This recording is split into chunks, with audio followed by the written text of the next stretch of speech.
Welcome to Straight Up Dog Talk, a new kind of podcast where no topic is off limits. We're bringing in experts and owners to have the conversations we should be having as a dog community. Each week, a new guest will share firsthand experiences, educational resources, or professional guidance to help you learn and grow along with your dog. You won't get one perspective here, you'll get them all, because every dog is different and every owner is too. You can follow along on Instagram, TikTok, and Facebook at Straight Up Dog Talk, or by visiting www.straightupdogtalk.com. Tune in from any of your favorite podcast platforms. This episode is sponsored by Pet Matrix Premium Canine Supplements. Straight Up Dog Talk is super excited to be partnered with Pet Matrix. After exhausting several other pet supplemental brands, I am now seeing the results that I have always been searching for Toby and Fitz. Pet Matrix supports all three pillars of canine wellness using their cell matrix delivery. It delivers nutrition directly into the cell. If you're looking for a supplement that pairs with nature and science, look no further and get your dog on Pet Matrix today. Welcome to Straight Up Dog Talk. I'm Em, and we're back again with Josh. Hey there. And this week we have Carly from Dare to Dream Dolls, who is actually an ethical breeder and here to present the other side of the argument when it comes to adopting and breeding. How are you doing tonight, Carly? I'm great. Thank you guys so much for having me. This is Em and I, we've already discussed this, but we need this for the community more than ever, I would say, in all of my years in the dog community. So I'm really excited to be here. So thank you guys first off. I did want to tell you guys a little bit about my childhood with dogs and kind of how I came to be a breeder. I find a lot of people kind of get hung up on the fact that I owned a rescue dog before I became a breeder. And that's something that really kind of throws people. So just to start off with childhood, and I forgot to tell you this funny story, so I figured I'd share it now. When I was little, my parents constantly said, you have to go introduce yourself to the person before you go and pet a dog. Like at 4, I wanted to go be in line to any dog I saw. And my parents said, no, Carly, you got to go up to the adult. Don't go up to the dog first and ask. And this is before we really knew about on-leash children meeting dogs and stuff. This is way back. So they used to say I'd run up to the person and be like, hi, my name's Carly. Can I pet your dog? Like as fast as humanly possible. And I'm like, and they didn't notice I had ADHD. Are you kidding? But I look back and go, oh my gosh, I see it every time. But the poor person couldn't even get the words out before I was trying to get to the dog. But no, I've always been a dog person. And I joke often that my family, I swear I was adopted. It's a common joke, but I'm more of a farm kid that was born in the city, and it just in a suburb, I should say, not really the city, but I didn't fit with my family. Like I could have had backyard chicken. Like I wanted it all. That's why I have it all. And I can't say no to things because I'm an adult, and scary when you're part kid still. But so our first real dog was a miniature schnauzer named Tess. We got her when I was about, I want to say 7 or 8. And I had begged and begged and begged. And finally, my dad is one of those people who truly, he inspires me because he does the research. He's not the type to anything he buys. It could be $9 at Canadian Tire. And he does the research. He does the reviewing. But he's awesome. Like now that I'm an adult, I'm like, hey, Dad, can you check this out? Can you look at this heater for me? Or he's great. But he did the research. He went to the Canadian Kennel Club and learned all about it. And my mom was quite scared of dogs, actually. So she grew up in the country, and it was very rough little town, and dogs were somewhat feral for the most part. Either they were in your house like pet dog, but for the most part they were property dogs, farm dogs. So they didn't love kids. They were kind of like, why are you around? So my mom had never been bit, but close enough that it's not her thing. So we chose the Schnauzer because they're little. They're a little less shedding. My mom loves cleaning, true OCD parent. So anyway, we ended up with Tess. And that dog honestly saw me through everything. You think back, and it's first boyfriend, first day at school, I walked her, all of those little first things. And my dad and I would say, and my grandma were closest with Tess. And when I hit 15, she got really sick, and it was fast, very, very fast. It was within 3 weeks, she was deaf and blind. She was knocking into things. And they basically said, you guys can do the testing, but at this point, she probably has cancer and it's probably running through her. And the minute she couldn't go to the bathroom or eat, we had to call it. So we ended up putting her down, obviously, with our vet. And my dad was like, it still makes me cry, but my dad was inconsolable, like could not. And I told him, like, it's okay, Dad, like you can go and I'll stay with her. Looking back, as someone with PTSD now, I'm like, oh, that was probably like, it was nice of me to do, but at 50, I don't think I realized the ramifications of what that did to me. But it was important because I valued the whole life of her. If I saw it through, I think, and I needed that. So as someone with anxiety, I know a lot of us come with mental health issues with dogs, but I needed to know that she was gone and that I had said I was with her. That was my thing. So anyway, that was my most start of traumatized with dogs. But no, after Tess, I kind of thought, okay, I'm 19. I met my now husband and I wanted a big dog my whole life, like golden retriever, German shepherd. I love Tess, but not the dog I wanted. And she was so reactive on leash. Like, that little dog where you're like, yeah, his name was Odysseus. I love that. Yeah, everyone always comes up with their name. They're like, oh, that one down the road or the one that we had. And yeah, no, honestly, at the end of the day, she was a great dog, but she was a true, like what I try to not raise my Pomeranians as, for the record. But no, my husband and I decided, okay, I was in university. I was going through a lot of mental health stuff, which I will say, use caution when you have mental health stuff and you go get a dog. We'll talk about this later, but please research, know what you're doing. I know it's very easy. We see these reels of, my dog got me through, but it's a lot and I almost snapped. So I just want to be very transparent on that. Dogs can be very helpful to healing. They can also be a very big burden and you can feel a lot of guilt. And of course, Em and I've discussed this, I went the rescue route. I was adopt, don't shop through and through. Not to the level we're seeing online now, but I was adopt, don't shop. Why bother buying from a breeder? And I grew up with like a dog from a breeder. So I just thought he's the best dog. Well, he's a shepherd. I think he's a shepherd coonhound. We are going to embark him, but he was roughly, they said 11 months. Well, his North Carolina paperwork said 2 to 3.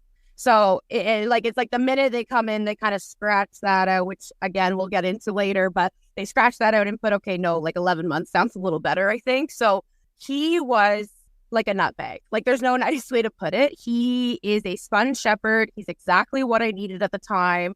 I was obsessed with shepherds. Just to give a little work background, I had worked in a kennel for over 8 years at this point, and I could bring him to work.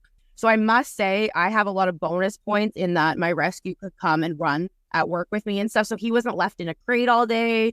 There wasn't as much decompressing because he actually liked going to work with me. It was exciting. But my husband and I, we got him and I said to Em the exact same thing. I go, oh, I want a rescue dog. I can get a rescue dog. Like you just get a rescue dog. You go, you pick one out and hunky dory. And I had worked with dogs for years and I did not realize what I was signing up for. Like not even a little bit. And Ruger's, they had a paw it forward thing going on. So his adoption fee was like $150 off. And I walked in, I filled out the application. I met him first, and then filled out the application. They asked me basically my address, my name, my partner's name, and like we live at the same address, obviously. They asked for a photo of the house and they asked for if we had a backyard. That's it. And I left with the dog after I gave him $150. So coming from now my side of things, I feel like as a community, if we could come together a little bit, breeders could really help rescues out, especially breed specific rescues, because we know what to ask and we have the time to ask. So if a shelter would just get behind okay, she's a breeder, but she's doing it in the best way possible and she's growing and she's learning, then I could help, Pomeranians find homes that are from rescues because I know the personality, I raised them. So it's just one of those things where I think this podcast is extra important for those types of bridging those, the people that aren't too extreme and can listen to the other side. Because don't get me wrong, there's people on the other side that's like, I wouldn't touch a rescue dog with a 15-foot pool. No way, no how. Go to a breeder. Rescue dogs can't be reformed. They can't, you know what I mean? There's both sides of the extremism. And then, just the last little part about my history, because I guess a lot of people haven't heard about it, but I worked for Dogtopia for a year. And that's an indoor doggy daycare. It's a massive franchise, way more popular in the US. You guys have a lot more people than us in Canada. But it's indoor doggy daycare. And I lasted I think it was just shy of a year as the canine manager. The staff revolve just so fast. It's a revolving door. And they're ill-equipped. They're not trained properly. They're in a room with, like, on my one training day, I was telling a friend I was in there with 67 dogs by myself. I was so I went to school to be an English teacher, and I was in a class with about 50 kids, and you just feel like you want to melt into the wall. yeah, there's no chance, and the expectation is, well, we'll keep control. 67 dogs or 50 junior high kids? No, absolutely not. Not a chance. Yeah. No, it's not possible. And the thing is, like, I can't blame the staff because some of them started love dogs. And then they were like, I can't do this anymore, because you have to think these are people that are going to dog parks. Because if you're going to doggy daycare, 9 out of 10 times you will go to a dog park because you think it's a good one. And, I have my opinions on that too. But honestly, as someone, and I'll always comment on people's posts asking for opinions, obvious keyword, asking for opinions. But I will always say, if it's a trainer speaking about the risks of doggy daycare, I will always chime in and be like, I trained all the staff there. I put my dogs in the daycare. I'd never take them back. So you really have to listen to the trainers and the people saying don't do it. And I know they check vaccines and stuff, but the temperament test alone would shock you. It's maybe 5 minutes maximum. And then it's you put the dog in the room and see how they do. And so that means you have a new dog entering the room with 67 dogs that are in their pack. And then not only that, I have to also clean up, your dogs relieve themselves how many times in 8 hours at doggy daycare. I clean that all up. Well, I have to have eyes in the back of my head to know what dogs are cueing. And I've said this once, I'll say it again, I'll die on this hill. Most dog owners don't know body language. So how in the heck can staff who know limited, they're new to it, they watched, one video of the dog's lip curls. Well, I'm picking up diarrhea right now, which is very hard to do. And there's dogs having a scuffle and I'm supposed to grab a pail of water and that's going to, it's just, I just want to be honest with people and shake them and be like, your dog park, you've had good experiences. It takes one bad one to take all of your socialization and your good in public and all those things you need to fundamentally have a dog that you can take out and go get a coffee, with your husband or whatever. And anyway, so personally, does it work for some? Sure. But I've just seen the other side of it. I've seen the burnt out staff. I've seen the dog scuffles. I've seen the liability sign-offs. You sign it away for the most part. You're throwing them into Fight Club, basically. Take your kid. Okay, Johnny's going to have it. And we hand out a report card that says, the first 3 days they did great. Now that I've kind of even learned, as a breeder, I just learned way more having multiple dogs in my house and stuff. I look back and I'm just oh my, the dogs that we let in, because also they don't, this is a lot of doggy daycares that are franchised, I should say, not mom and pop, but they don't want to lose the sale.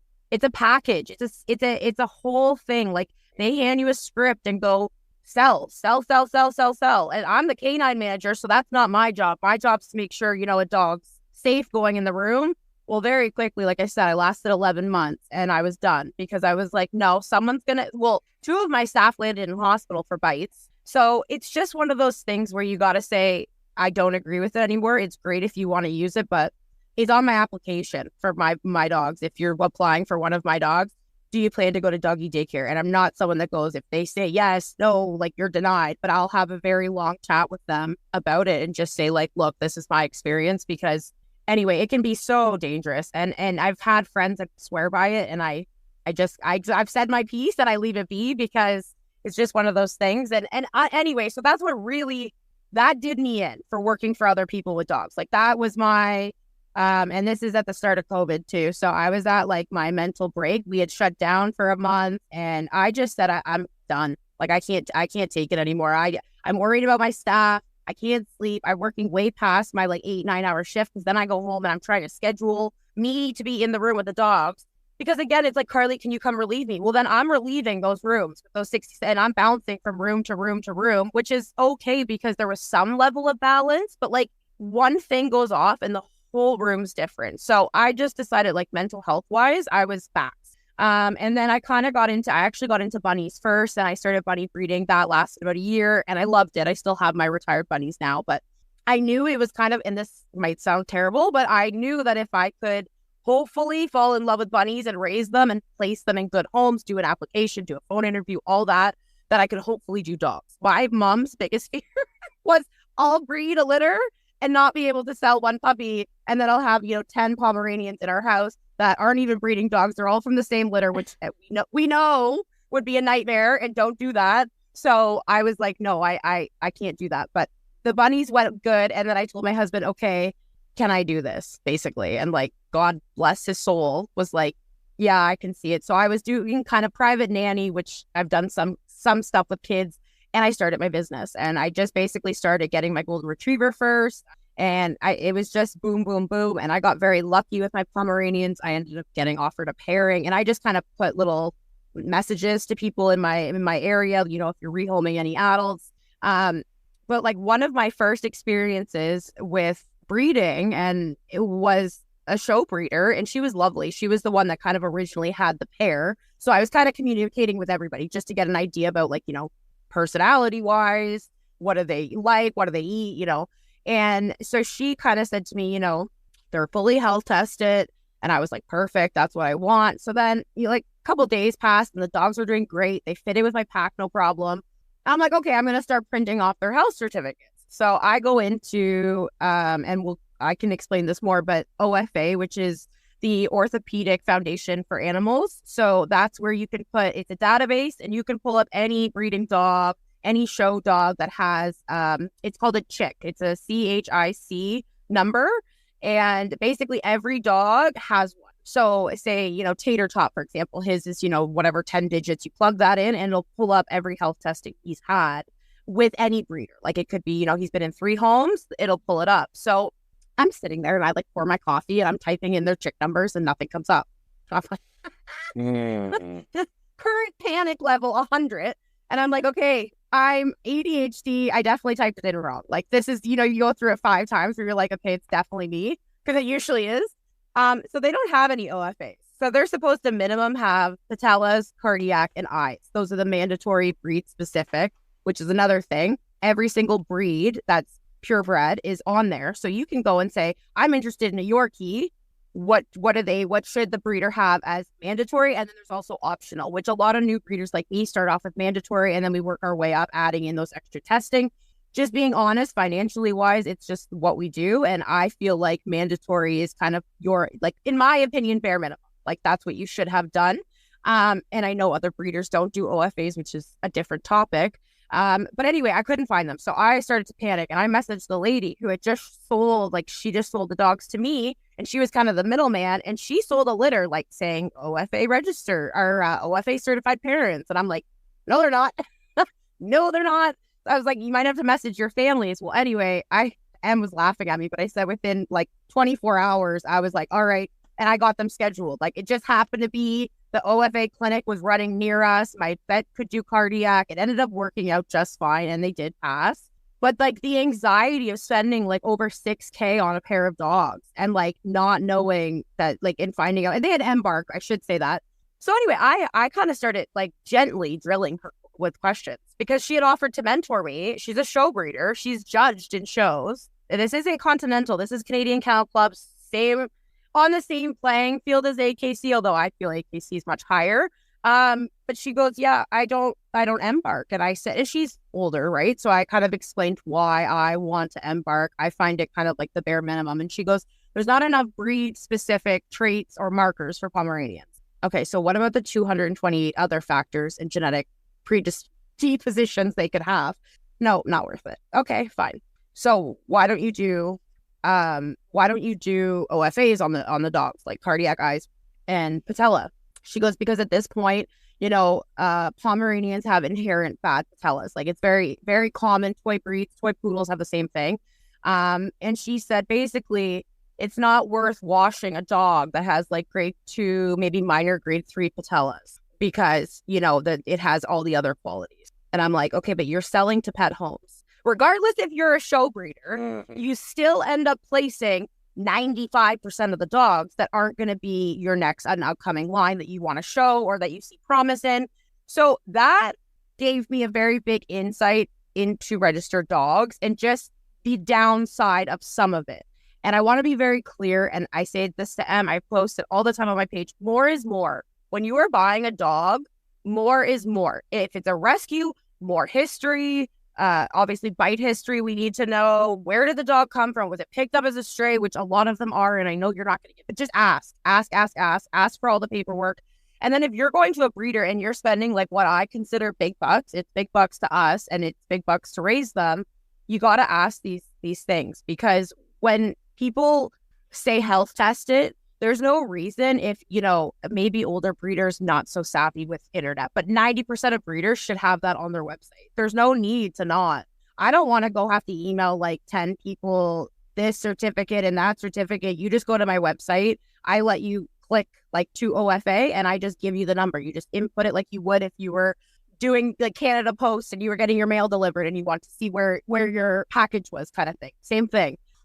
So I just always tell people more is more. You want more. You want titles. If you can get a dog with titles, get a dog with titles. You want it. So it's one of those things where I do both. Like I work with both registered and unregistered lines, which some breeders are like, you're a horrible person. You can't do that. Don't do that. But then at the same time, I go, well, I was going to one of the top breeders for Pomeranians, and they don't even want a health test for genetics. Like that's what backyard, some even backyard breeders embark to know that their dog's like whatever it is. Like, you know what I mean? Like if it might be 100% lab but not registered. So they do the embarking just like I would do. And it's like people embark their pets to know what they are, like rescue, right? We've talked about this, rescue dogs. It's like, because it's so helpful. Like, so I got turned right off, and I still own 2 from her that are registered and passed health testing.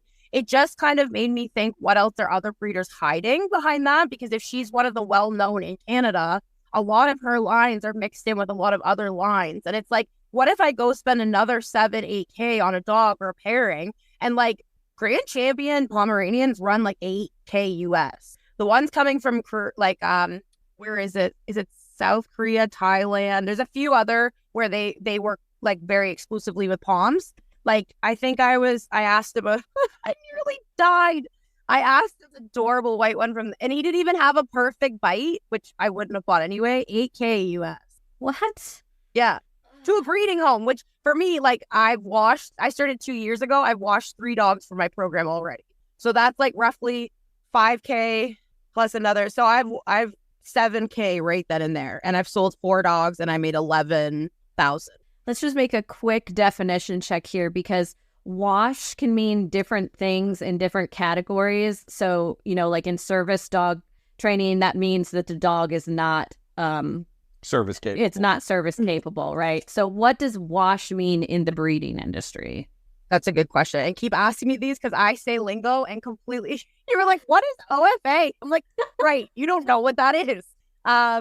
Sorry, go ahead. What were you asking again? That threw me off. What does wash mean in the breeding industry? So sorry about that. So wash it's basically you wash from your program, meaning that dog is no longer going to be used. So whether you bred that dog already and didn't know, like it could be something that came up later.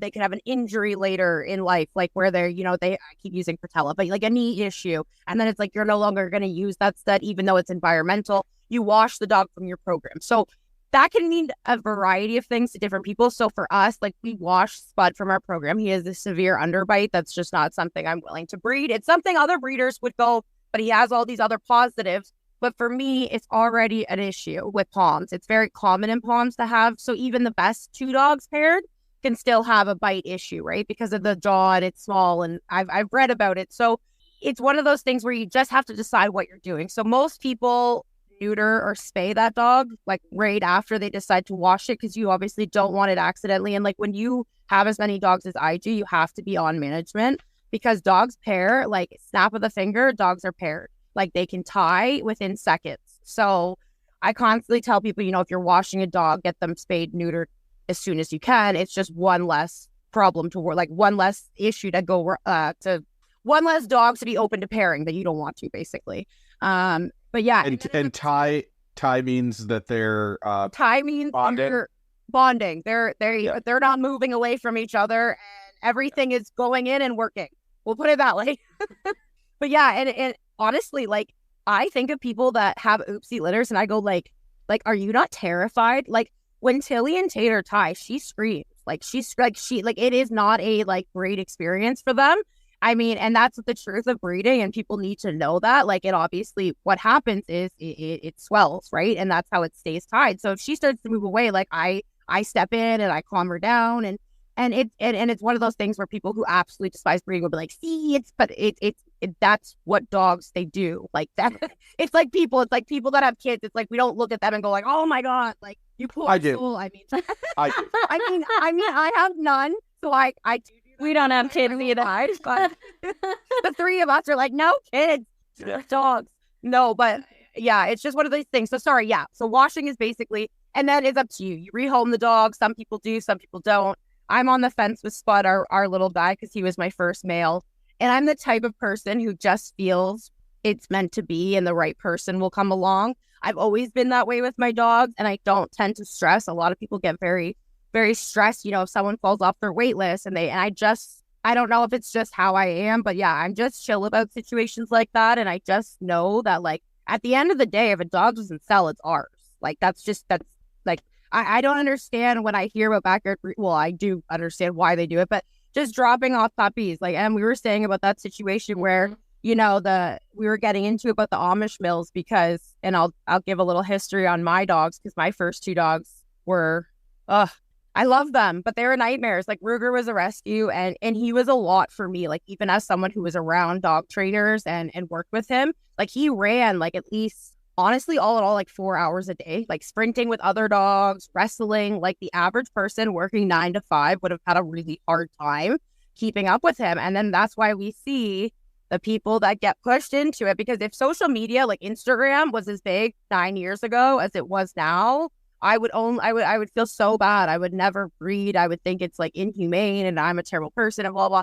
My rescue dog is why I breed. And that literally baffles people. They're like, I don't get it. I'm like, because I work with dogs and I can see how things can go wrong. Like, he's very healthy. I will say, like, he's a healthy dog. And then we get into the mix, the dogs being healthier and all that. I don't know. I know he's a mutt, and I know he's very healthy for 10-ish, but he was also psycho.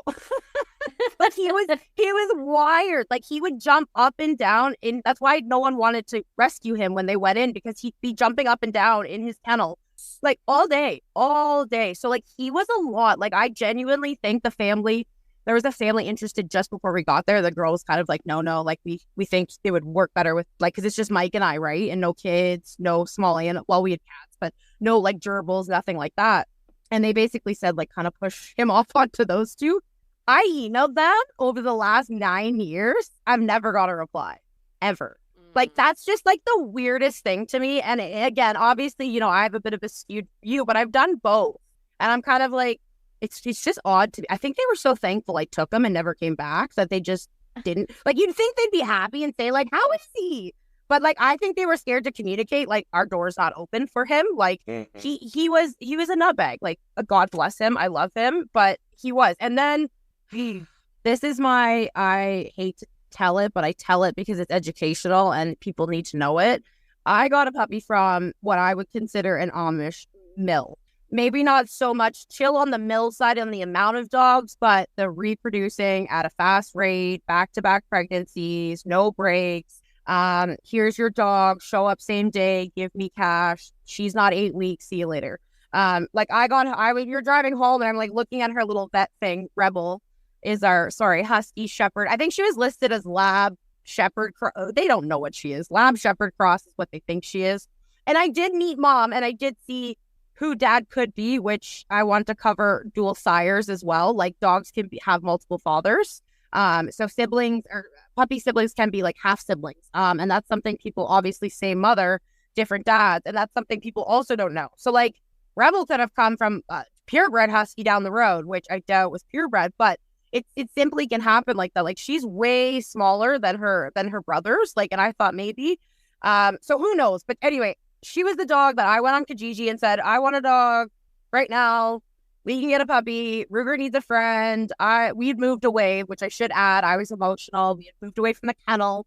So he was going out with me, but not with his dog friends. Like, we moved 2.5 hours, and I was at first doing the commute, but I worked 12-hour shifts, and it was just like it just didn't make sense. So anyway, I pulled out from that, and I just felt like, I looked at him and I was like, I can't take him to a dog park, because I was at that point done with dog parks. And I was like, so what am I going to do? So then, yeah, same day, it was March 17th. We got her, brought her home, and that was that. And she's been the bane of my existence since.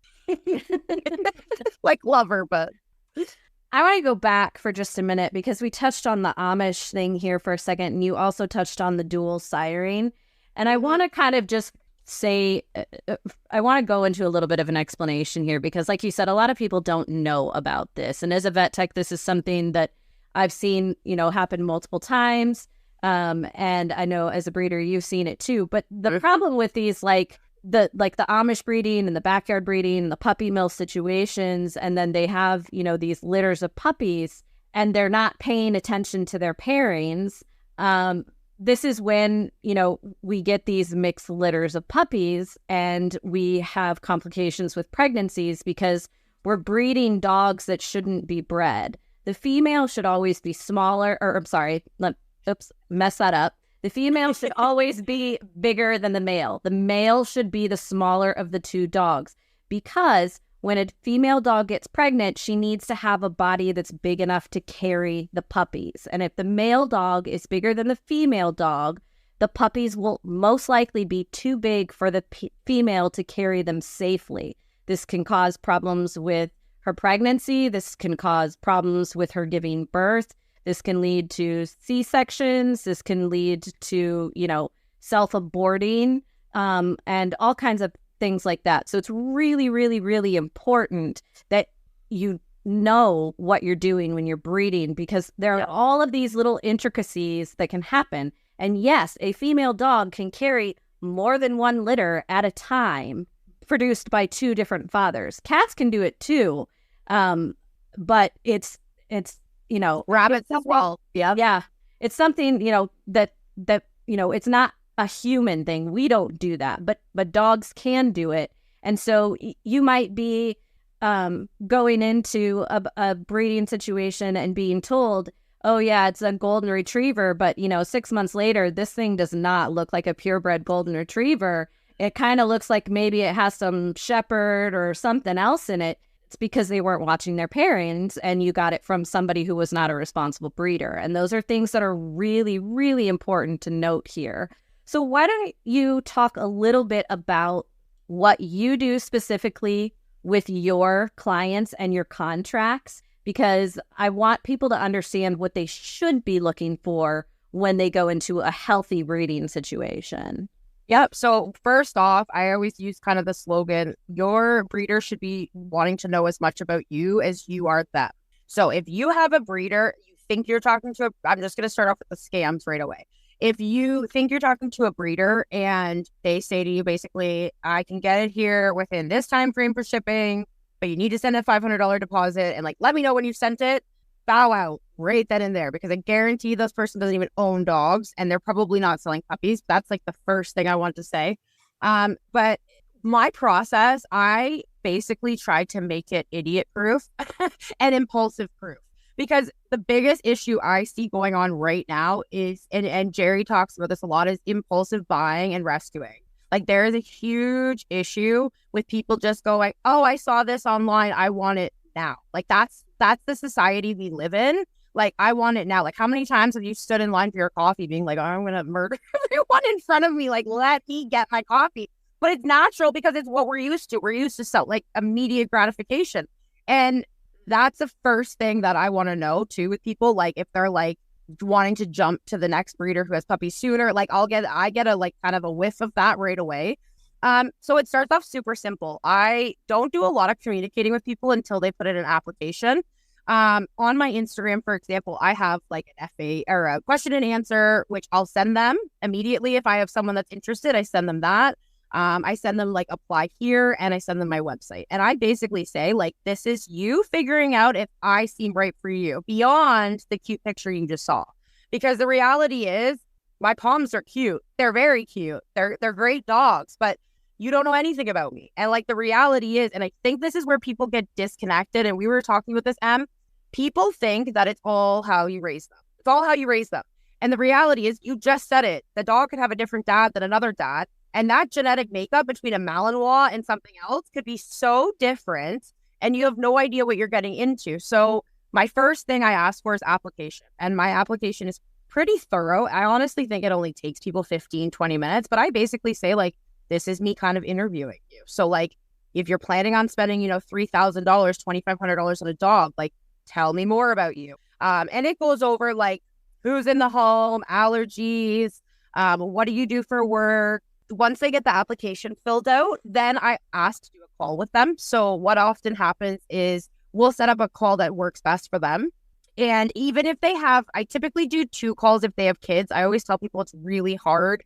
The first call is very informative and like, this is our pricing, this is what we do. And kids are like, can I see the puppies? Like, they don't want to hear it. So oftentimes I'll do a first call just to get to know them and go over their application. So if it's like something on there that says like, oh, a dog park, I'll be like, hey, can we kind of talk about this a little bit more? If they have questions for me, we go over that. And if there's time, I let them meet. If I have puppies on the ground, I let them meet them. If it's one of those times where they're in a rush and I don't feel like I've gotten enough kind of to like make a decision, we just set up another call. And that's when I can introduce mom and dad, which is super important. Show them the puppies if we have any. And if not, then we go over like how our wait list works. So basically after those calls, it's like you're approved or you're not. I honestly have only sold 4 puppies and I had amazing families, like super dedicated. Most of them had owned POMs already. I think 2 out of 3 owned POMs already. So like they really had an understanding of the breed, which is what we see a lot. Like it's someone who's had a Pomeranian for the last 15 years. They passed and now they're ready for a new one. But yeah, so I let them know if they're approved. I've never had to deny anyone. I have for bunnies, simply from people just applying and being like, oh, hey, pellets outside. And I'm like, no, because if you don't have the time and dedication to show me, like, to fill out an application, to me, it's kind of like, are you going to clean their cage? Like, are you going to clean their pen? Sorry. Or are you going to brush them? Are you going to get their nails trimmed, take them to the vet? Like, if you can't fill out a 15-minute application, that just instantly turns me off. Just talking honestly. So if you are applying for a dog, think of it as like, these dogs are our lives. Like, you get a good feel for a breeder right away if they want to know you, about your kids, other pets in the home. It's super important. And then I want to talk a little bit about agreements, because this is what really defines, and it's loose term for backyard breeders, but they don't watch where their puppies go. And like, this is why shelters are so full, because no one is watching where these dogs go. And a lot of people will argue with me online and be like, well, at the end of the day, that dog could end up in a shelter and you'll lose touch. Well, the dog's microchipped to me as a secondary, which is super important. So like, in my opinion, anyone, like either rescues, breeders, backyard breeders, microchip your dog, like microchip the dogs to you. And then what happens is a lot of microchips will do this, where once the owner takes over, I'll switch. So they're primary and I'll be secondary, because obviously, as I was saying to Em, if I'm in Alberta, but like I just had 4 puppies sold in Ontario, I don't want them calling me if someone finds the dog. I want them calling the owner. But I am a back contact. If, they don't answer, they don't pick up, like I can help out even from here. Same thing is if they turn around and go, I don't want this dog anymore, and I'll get into my take back policy, but they want to resell the dog, which is a lot that can be an issue, is people like, I want my money back, because I don't offer refunds. Like, if you've had a dog for a year and it's coming back to me, I don't offer you your puppy price back, because that was the cost of raising the dog till 8 weeks. And that was the cost of, AI, if I needed AI, or, reproductive tests. Like, it's all so expensive and people don't realize. So real quick, AI is not artificial intelligence, I'm guessing. Yeah, sorry. Insemination. Yeah, I totally forget. And I don't do it often, so I'm still getting used to it. But yeah, some breeders have to do that. Like they literally bring in chilled semen from other provinces if they can't find a stud, which is one of my issues now here in Alberta. There's quite a few backyard breeders. A lot of them are in groups where they just post like, hey, my dog's smart and great with kids, and I want to get 1 puppy back from 1 litter. And it's like, do you understand what can go wrong and how traumatized your children will be when your dog dies because you have absolutely no idea what you're doing? Like, and can you get through it? Sure. Sometimes it can go where you just have a mom who, like, she opens each like sack that the puppy's in. She knows what to do with the umbilical cord. But like, even my Tom needed support last litter. Like, it's not realistic to just be like breeding whatever to whatever. And like you said, size wise, it's so important. And I, again, just washed. So I'm spaying and finding homes for 2 of my girls, because 1 had anxiety. So immediate we just couldn't work it out of her. And that to me is genetics. So, and I had her full sister who didn't have that, but is way too small to breed. She's 5 pounds. So I called it right there. And this is another kind of ethical dilemma I run into, is that if I followed POM guidelines for standards for showing, so like CKC standards, POM should be maximum 7 pounds. So you get into a lot of issues where you're really promoting dogs that shouldn't be breeding. Like, because if you want to stay within that guideline, I don't breed anything under 5.5 pounds, because you're at like way bigger risk for C-section. And then obviously there's other things we do to check anatomy and stuff to make sure that we think that they're going to do okay. But people do not realize like the risks of breeding and how quickly it can go wrong. And that's what gets me when I read these like horror stories. Like there was one recently with one of the rescues I support and follow.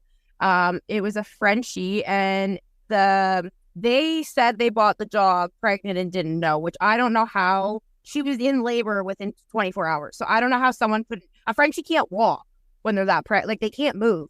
I'm going to take that with a grain of salt. But anyway, they called the rescue because they just got this dog and they paid for it. Well, she was pregnant in labor for over 3 days. Those puppies are dead. And she's very lucky to be alive, because you just go septic. It's like if you were like, you know how women, if you leave a baby in there at a certain point, you can't. They have to do a procedure and they take it out. And then I think of all these backyard breeders, and I'm like, I just hear of the horror stories, right? Because I do. And like, I talk about this openly. I should have started off with that. But like, I'm a very big believer that rescuing is for some people, and you can do it responsibly, and you can also buy from a breeder responsibly. And I think this whole, I could go off on a tangent about it, but the adopt, don't shop, it is so one-sided and so wrong and uneducated. And like, we spoke about this, and I say it all the time, but people literally get denied from rescues for not having a backyard, or for not, or for having a kid. And maybe that dog didn't fit, and I get that. But just for example, like, I don't ask about your backyard. I ask, how will you exercise your dog? Because that is a more appropriate way. Because if you're applying for a job, I hope to God you plan to exercise it. And we're going to discuss, like, a lot of people say, oh, we have this walking trail by my house. Or like, if they're in an apartment, they'll tell me where they're going to go. And that's better than just saying, oh, how many of us can afford a backyard? Like, a lot of us cannot. They're just way too expensive. And I know a lot of people that are in apartments, especially with POMs too, but it's frustrating to me. And then that person will finally, do the research. They'll find a breeder that they love and respect, and they'll get the dog that they want, and they'll make, Finnegan's the Doodles page, and they will get destroyed online for, or Labrador. Let's pick Lab instead of Doodle, so it's not so controversial. But they'll start, Sammy the Lab, and oh my God, people started talking to them, adopt, don't shop. How dare you? Like, I've seen pet people be attacked for making a good choice, in my opinion. Because at the end of the day, it's whatever works for you will work best for that dog. And if you do not think about your needs, then you're not going to be able to put that dog above it. And that's just, and it happened to me. So it's just one of those things where you really got to think it through. And we've talked about this before on the show many times, that researching breeds and finding a dog that fits your needs. And, going to a shelter, you don't always know what you're going to get, because the dog in the shelter is a dog that's different when you get it home and decompressed. Mm-hmm. So there's like a lot of big gaps and a lot of big transitional kind of things that people need to really be paying attention to that we're not paying attention to. We're just throwing accusations at each other and trying to cancel people, and it's just really not healthy. So that's kind of why, I wanted you to come on here tonight and talk about these things. Unfortunately, we are running out of time. I told you I could go on forever. So we're definitely going to have you come back, Carly, and continue this conversation, because there is so much more to be said. Much. But if you could, please give me your top 3 red flags for what is not an ethical breeder. Okay, so first off the bat is health testing. Number 1, bare minimum, a breeder needs to be genetically testing. So whether that's Embark or Wisdom Panel, anything above those 2 names, I don't trust. I wouldn't trust a breeder using them because they're not accurate. So health testing, number 1. Preferably also OFAs or some sort of physical, the vet has signed off on their patellas, however you want to say it, but ideally OFAs and embark bare minimum. Another red flag for me, so no health testing, one. Number two would be not asking questions and not screening their buyers. So if they're basically saying to you, send me $500, we're good, let's go. No, because they're not valuing where their dogs are going. Who knows? You could be giving it to Dahmer. Like, you have no idea who you're giving your dogs to. So that, and I'm trying to think of another one. I have so many. Not wanting to show. So I'll tell this very quickly. I don't allow visitors to my home. We've had a bad experience with a rabbit breeder previously, and it's just something I won't risk anymore. Someone who was very unhinged, very mentally ill, and risked our safety. And I just told my husband, I'm done. So what my biggest thing is, in 2024, I don't feel like you need to enter a breeder's home, risk biosecurity. And the reality is, when you see those puppies, that's not necessarily their personality. You could see a sleepy puppy and go, oh, that's the calmest one. And I'm like, no, it's not. So I get people to trust in my temperament testing and whatnot, but not showing setup and not knowing about their breeds. Sorry, that's kind of double whammy, but not knowing their breeds well. Like, a lot of them will breed whatever's trendy, right? So like the doodles, the Frenchies, so that, and again, not showing like programming for me, and we'll talk about this next time I'm on, but programming for me, like showing them getting exposed to outside, showing them getting exposed to new objects. Like, I do a pool noodle for my dogs and put it in there and see how they do. So you want to see not just pictures, and you want to hear from that breeder continually. If they just say, oh yeah, you're approved, come get your dog, don't buy that dog. And I know you want to save that dog, but you're not saving that dog. You just put more money in their pocket, and they're going to go rebreed it because their overhead's next to nothing, and they can keep going. And that's just how it works. So those are major red flags, and I'm sure I'll come up with more for next time I'm on. But yeah, health testing, like, if you're buying thousands of dollars worth of dog, you need to make sure it's healthy. Like, if you're going to take on a rescue and they're like, check, things are good, that's fine. And I get it. They do a pre-vet exam and they basically just say, dog's good to go, take them to your vet. But if you're spending thousands of dollars, there is absolutely no reason they should not be health tested. Like, it's bare minimum. And then again, yeah. My not part of dog Instagram, not part of any of this there's opinion. War going on right now. I understand. I that part has reached me. You got that part. Yeah. I have done 30 some episodes of this podcast. But here's where my 2 cents is, and if you're upset and you're gonna yell, that's fine, internet, because I don't look at you. So you're the perfect person to say it like it is. I am a rescue person because I will put time and commitment understanding that there may be trauma with that dog. That is the reason that I don't do puppies, is because I do not have the temperament for puppies. I do not have the temperament for children. But that's what I see it as, is there are certain people that a puppy that is coming out of a breeder, especially an ethical breeder that has receipts, which is really what it comes down to. That's what all this embark and everything else is. It's receipts that they know what the hell they're doing. And when it goes wrong, you have the people that are willing to do the rescue, that are willing to put in the time to help that dog. I also understand that if I get a rescue dog, it could have health problems. I may only have that dog for 6 months to a year. Mm-hmm. These are the things you have to think about. So I'm on both sides of this. Again, yell at me all you want. I can't hear you. Okay. And they can yell at me. I am on both sides of this. This is what this whole platform is for, is we are presenting both sides of this discussion so that the listeners can make informed decisions. Yes. And that's the point of my page, because I'm like, I've rescued. I bought from a backyard breeder, Amish breeder. You can get as low as you go. That's pretty much as low as you can go. And now I breed. So I like knowing what I'm bringing into the world. That's my forte. That's what I'm good at. And I'm good at finding the right families for said dog. So far, anyway. I've had a good track record. Yeah, and that's the thing. We are not here on this podcast to tell you what you should do. We're just here to give you a place that has valid information from people who have experience in whatever we are talking about on the episode, so that the listeners can go, oh, I didn't know that. Oh, now I can look at this. And then they can reach out to you, or they can reach out to me, or they can Exactly. Whoever, and have more in-depth conversations. This is just a starting point. This is not the end-all, be-all. We know everything. We have never, ever claimed to say that we know everything. We're just trying to provide people with a place to start, because sometimes starting some of these topics on your own is really difficult, and the information It's daunting. Yeah. is not out there, or there's too much, or there's too little, Or it's one-sided. It's very or if one-sided. Yeah. You just went to Instagram. Like, my algorithm just switched, but before that, it was all a Doc Don't Shop. Like, it was me. It was challenging every single time. Now I get kind of both. Like, it's starting to, but I get everything. Like I've been called dirty pimp. I've been called anything.